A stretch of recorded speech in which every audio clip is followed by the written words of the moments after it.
शांति। आज 19 जनवरी 2021 के साकार महावाक्य हैं। बाबा बोले, मीठे बच्चे, अपने स्वीट बाप को याद करो तो तुम सतो प्रधान देवता बन जाएंगे। सारा मदार याद की यात्रा पर है। प्रश्न, जैसे बाप की कशिश बच्चों को होती है, वैसे किन बच्चों की कशिश सबको होगी? तो बाबा ने उत्तर दिया, जो बच्चे फूल बने हैं। जैसे छोटे बच्चे फूल होते हैं, उन्हें विकारों का पता भी नहीं, तो वह सबको कशिश करते हैं ना। ऐसे तुम बच्चे भी जब फूल अर्थात पवित्र बन जाएंगे तो सबको कशिश होंगी। तुम्हारे में विकार का कोई भी कांटा नहीं होना चाहिए। ओम शांति। रूहानी बच्चे जानते हैं कि यह पुरुषोत्तम संगम युग है। बाबा पूछ रहे हैं, अपना भविष्य का पुरुषोत्तम मुख देखते हो? पुरुषोत्तम चोला देखते हो? फील करते हो कि हम फिर नई दुनिया सतयुग में इनकी अर्थात लक्ष्मी नारायण की वंशावली में जाएंगे, अर्थात सुखधाम में जाएंगे अथवा पुरुषोत्तम बनेंगे? बैठे बैठे यह विचार आते हैं। स्टूडेंट जो पढ़ते हैं तो जो दर्जा पढ़ते हैं वह ज़रूर बुद्धि में होगा ना। मैं बैरिस्टर या फलाना बनूंगा। वैसे तुम भी जब यहाँ बैठते हो तो यह जानते हो हम विष्णु डिनाइस्टी में जाएंगे। विष्णु के 2 रूप है, लक्ष्मी नारायण देवी देवता। तुम्हारी बुद्धि अभी अलौकिक है और कोई मनुष्य की बुद्धि में यह बातें रमण नहीं करती होगी। तुम बच्चों की बुद्धि में यह सब बातें हैं। यह कोई कॉमन सत्संग नहीं है। यहाँ बैठे हो, समझते हो सत बाबा जिसको शिव बाबा कहा जाता है, उनके संग में बैठे हैं। शिव बाबा ही रचता है, वही रचना के आदि मध्य अंत को जानते हैं और यह नॉलेज देते हैं, जैसे कि कल की बात सुनाते हैं। यहाँ बैठे हो तो यह तो याद होगा ना कि हम आए हैं रिज्यूनेट होने, अर्थात यह शरीर बदल देवता शरीर लेने। आत्मा कहती है हमारा यह तमो प्रधान पुराना शरीर है, इसे बदलकर ऐसा लक्ष्मी नारायण बनना है। एम ऑब्जेक्ट कितनी क्लियर हैं। पढ़ाने वाला टीचर ज़रूर पढ़ने वाले स्टूडेंट से होशियार होगा ना। पढ़ाते हैं, अच्छे कर्म सिखलाते हैं तो ज़रूर ऊंच होगा ना। तुम जानते हो हमको सबसे ऊंचे ते ऊंचा भगवान पढ़ाते हैं। भविष्य में हम सो देवता बनेंगे। हम जो पढ़ते हैं सो भविष्य नई दुनिया के लिए, और कोई को नई दुनिया का पता भी नहीं है। तुम्हारी बुद्धि में अब आता है यह लक्ष्मी नारायण नई दुनिया के मालिक थे, तो ज़रूर फिर रिपीट होगा। तो बाप समझाते हैं, तुमको पढ़ाकर मनुष्य से देवता बनाता हूँ। देवताओं में भी ज़रूर नंबरवार होंगे। देवी राजधानी होती है ना। तुम्हारा सारा दिन यही ख्यालात चलता होगा कि हम आत्मा हैं। हमारी आत्मा जो बहुत पतित थी सो अब पावन बनने के लिए पावन बाप को याद करती हैं। याद का अर्थ भी समझाना है। आत्मा याद करती है अपने स्वीट बाप को। बाप खुद कहते हैं, बच्चे मुझे याद करने से तुम सतो प्रधान देवता बन जाएंगे। सारा मदार याद की यात्रा पर हैं। बाप ज़रूर पूछेंगे ना, बच्चे कितना समय याद करते हो? याद करने में ही माया की लड़ाई होती है। तुम खुद समझते हो यह यात्रा नहीं परंतु जैसे कि लड़ाई है। इसमें विघ्न बहुत पड़ते हैं। याद की यात्रा में रहने में ही माया विघ्न डालती है, अर्थात याद भुला देती है। कहते भी हैं, बाबा हमको आपकी याद में रहने में माया के तूफान बहुत लगते हैं। नंबर 1 तूफान है देह अभिमान का, फिर है काम क्रोध लोभ मोह। आज काम का तूफान, कल क्रोध का तूफान, लोभ का तूफान आया। आज हमारी अवस्था अच्छी रही, कोई भी तूफान नहीं आया। याद की यात्रा में सारा दिन रहे, बड़ी खुशी थी। बाबा को बहुत याद किया। याद में प्रेम के आंसू बहते रहते हैं। बाप की याद में रहने से तुम मीठे बन जाएंगे। तुम बच्चे यह भी समझते हो कि हम माया से हार खाते खाते कहाँ तक आकर पहुँचे हैं। बच्चे हिसाब निकालते हैं, कल्प में कितने मास कितने दिन हैं। बुद्धि में आता है ना, अगर कोई कहे लाखों वर्ष आयु है तो फिर कोई हिसाब थोड़े ही कर सकते। बाप समझाते हैं यह सृष्टि का चक्र फिरता रहता है। इस सारे चक्र में हम कितने जन्म लेते हैं, कैसे डिनाइस्टी में जाते हैं, यह तो जानते हो ना। यह बिल्कुल नई बातें, नई नॉलेज है नई दुनिया के लिए। नई दुनिया स्वर्ग को कहा जाता है। तुम कहेंगे हम अभी मनुष्य हैं, देवता बन रहे हैं, देवता पद है ऊंच। तुम बच्चे जानते हो हम सबसे न्यारी नॉलेज ले रहे हैं। हमको पढ़ाने वाला बिल्कुल न्यारा विचित्र है। उनको यह साकार चित्र नहीं है, वह है ही निराकार। तो ड्रामा में देखो कैसा अच्छा पार्ट रखा हुआ है। बाप पढ़ाए कैसे, तो खुद बतलाते हैं मैं फलाने तन में आता हूँ। किस तन में आता हूँ वह भी बताते हैं। मनुष्य मूंझते हैं क्या एक ही तन में आएंगे, परंतु यह तो ड्रामा है ना, इसमें चेंज हो नहीं सकती। यह बातें तुम ही सुनते हो और धारण करते हो और सुनाते हो। कैसे हमको शिव बाबा पढ़ाते हैं, हम फिर और आत्माओं को पढ़ाते हैं। पढ़ती आत्मा है, आत्मा ही सीखती सिखलाती है। आत्मा मोस्ट वैल्यूएबल है। आत्मा अविनाशी अमर है। सिर्फ शरीर खत्म होता है। हम आत्माएं अपने परम पिता परमात्मा से नॉलेज ले रही हैं। रचयिता और रचना के आदि मध्य अंत 84 जन्मों की नॉलेज ले रहे हैं। नॉलेज कौन लेते हैं? आत्मा। आत्मा अविनाशी है। मोह भी रखना चाहिए अविनाशी चीज में, न कि विनाशी चीज में। इतना समय तुम विनाशी शरीर में मोह रखते आए हो। अभी समझते हो हम आत्मा हैं, शरीर का भान छोड़ना है। कोई कोई बच्चे लिखते भी हैं, मुझ आत्मा ने यह काम किया, मुझ आत्मा ने आज यह भाषण किया, मुझ आत्मा ने आज बहुत बाबा को याद किया। वह है सुप्रीम आत्मा, नॉलेजफुल। तुम बच्चों को कितनी नॉलेज रहती है। मूल वतन सूक्ष्म वतन को तुम जानते हो।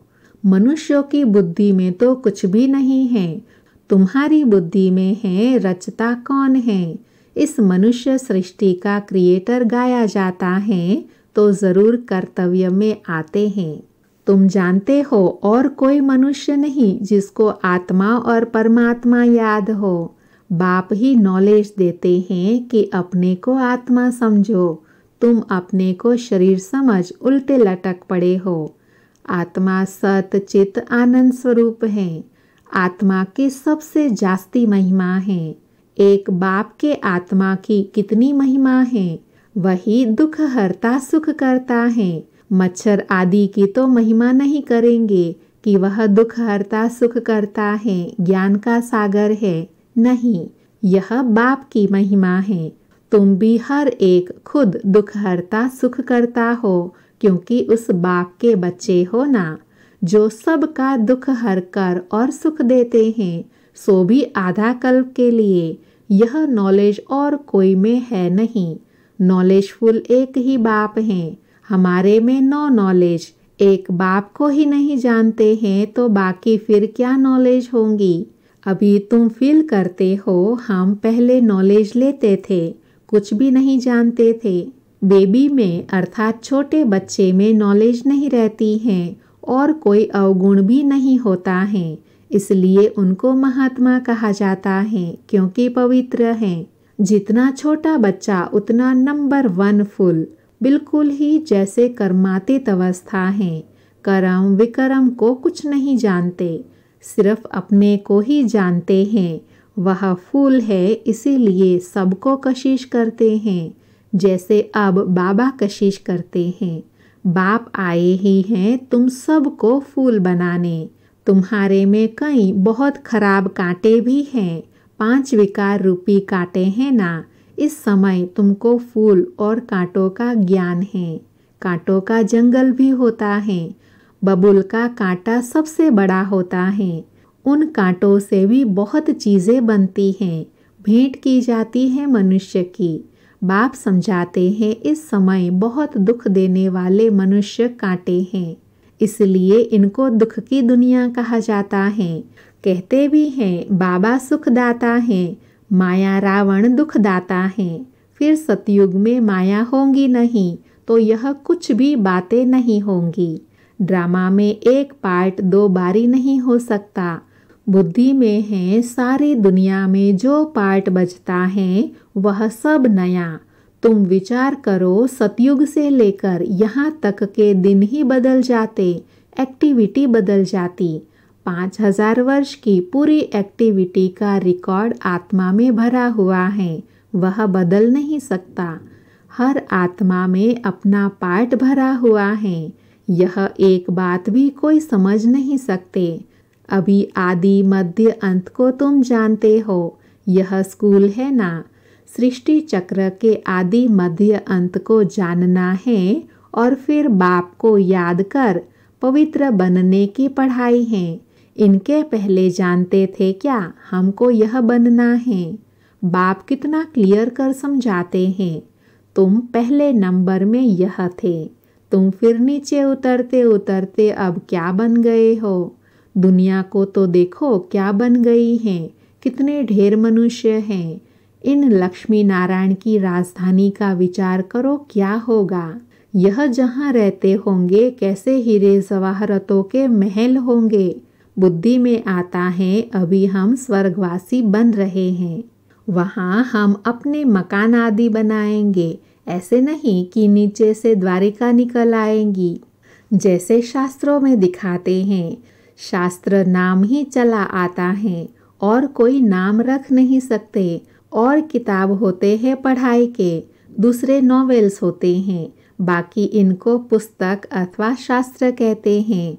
वह है पढ़ाई के किताब। शास्त्र पढ़ने वालों को भगत कहा जाता है। भक्ति और ज्ञान 2 चीज़ हैं। अब वैराग किसका, भक्ति का या ज्ञान का? ज़रूर कहेंगे भक्ति का।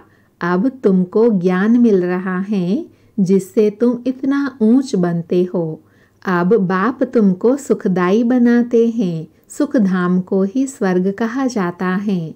सुखधाम में तुम चलने वाले हो तो तुमको ही पढ़ाते हैं। यह ज्ञान भी तुम्हारी आत्मा लेती है। आत्मा का कोई धर्म नहीं है, वह तो आत्मा है। फिर आत्मा जब शरीर में आती है तो शरीर के धर्म अलग होते हैं। आत्मा का धर्म क्या है? एक तो आत्मा बिंदी मिसल है और शांत स्वरूप है। शांति धाम मुक्ति धाम में रहती है। अब बाप समझाते हैं सब बच्चों का हक है। बहुत बच्चे हैं जो और धर्मों में कन्वर्ट हो गए हैं, वह फिर निकलकर अपने असली धर्म में आ जाएंगे। जो देवी देवता धर्म छोड़ दूसरे धर्म में गए वह सब पत्ते लौटकर आएंगे अपनी जगह पर। इन सब बातों को और कोई समझ नहीं सकेंगे।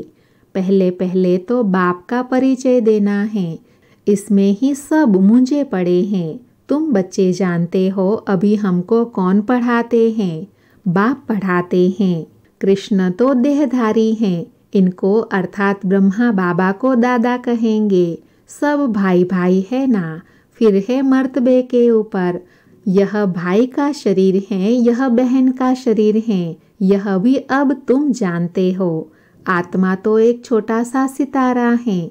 इतनी सब नॉलेज छोटे सितारे में है। सितारा शरीर के सिवाय बात भी कर नहीं सकता। सितारे को पार्ट बजाने के लिए अंग भी चाहिए। सितारों की दुनिया ही अलग है।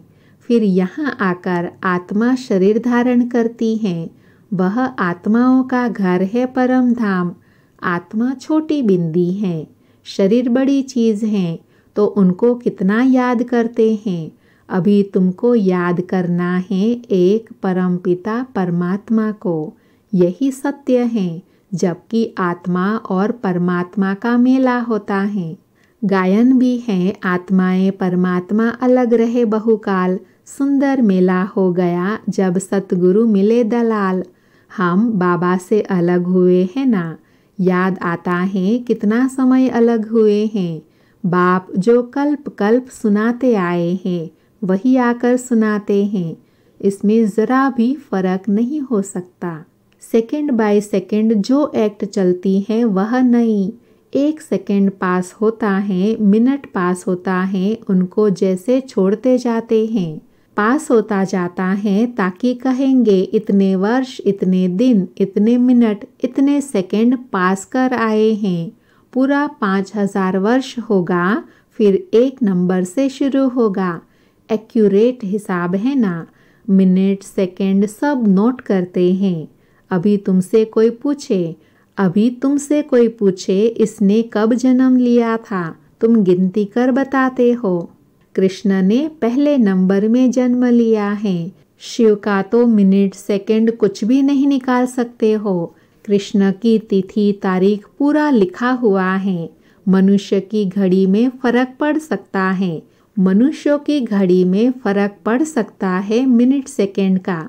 शिव बाबा के अवतरण में तो बिल्कुल फर्क नहीं पड़ सकता। पता भी नहीं पड़ता है कि कब आया।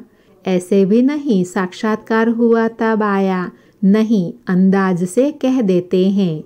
बाकी ऐसे नहीं उस समय प्रवेश हुआ, साक्षात्कार हुआ कि हम फलाना बनेंगे।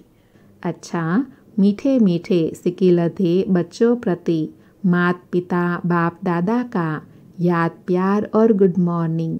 रूहानी बाप की रूहानी बच्चों को नमस्ते।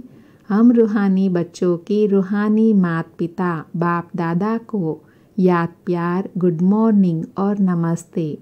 सदा रहे हंसते, बनते चले फरिश्ते। धारणा के लिए सार है।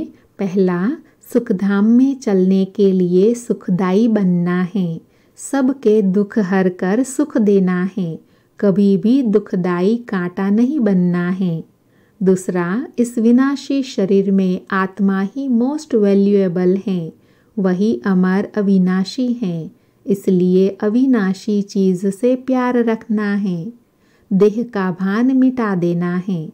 आज वरदान दिया, एक बल एक भरोसे के आधार पर मंजिल को समीप अनुभव करने वाले हिम्मतवान भव। स्पष्टीकरण है, ऊंची मंजिल पर पहुंचने से पहले आंधी तूफान लगते ही है। स्टीमर को पार जाने के लिए बीच भंवर से क्रॉस करना ही पड़ता है। इसीलिए जल्दी से घबराओ मत, थको व रूठो मत। साथी को साथ रखो तो हर मुश्किल सहज हो जाएगी। हिम्मतवान बन बाप की मदद के पात्र बनो। एक बल एक भरोसा, इस पाठ को सदा पक्का रखो तो बीच भंवर से सहज ही निकल आएंगे और मंजिल समीप अनुभव होंगी। स्लोगन, विश्व कल्याणकारी वह हैं जो प्रकृति सहित हर आत्मा के प्रति शुभ भावना रखते हैं। विश्व कल्याणकारी वह हैं जो प्रकृति सहित हर आत्मा के प्रति शुभ भावना रखते हैं। अच्छा, ओम शांति।